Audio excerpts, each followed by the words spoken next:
Ils étaient 1300 selon la police et 1500 selon les organisateurs à défiler mardi dans les rues de la Ville Rose pour protester contre les mesures de rigueur annoncées par les gouvernements européens.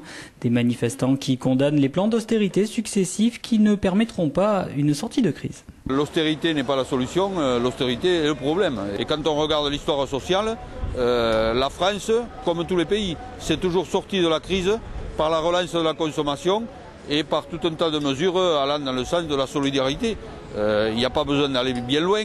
On a créé la sécurité sociale avec un pays qui était ruiné et pourtant ça a marché. Et on voudrait nous faire croire aujourd'hui qu'on ne peut plus se le payer. Et résultant de ces politiques d'austérité, les restructurations se multiplient dans la région. Et après Molex et Friscal, c'est au tour de Thales Services d'en faire les frais. Une situation qu'Athéna Lartigue, salarié depuis plus de 20 ans au sein de l'entreprise, a vu progressivement se dégrader. Les salariés sont de moins en moins autonomes, on leur demande toujours plus pour des finalités qu'ils ont du mal à comprendre. Et c'est ce qui explique les risques psychosociaux qu'on vit d'ailleurs nous en ce moment sur cette restructuration qui se sont amplifiés au fil des années parce qu'il y a à la fois une perte de la finalité du travail et des demandes qui sont pas faisables.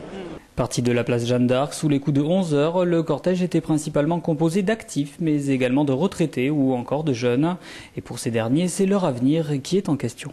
L'avenir, on pense qu'il y a deux manières de voir, qu'il y a une manière de ne rien faire baisser les bras et laisser passer les coups successifs, où il y a une manière de dire que l'avenir il nous appartient et que c'est aussi à nous de prendre nos affaires en main et de dire nos revendications, ce qu'on a besoin, etc. Et donc c'est pour ça que, en tout cas, moi je suis là aujourd'hui. Et le prochain mouvement de contestation, c'est pour jeudi. En effet, c'est au tour de l'Éducation nationale de se mobiliser contre un projet de décret modifiant l'évaluation des personnels de l'éducation.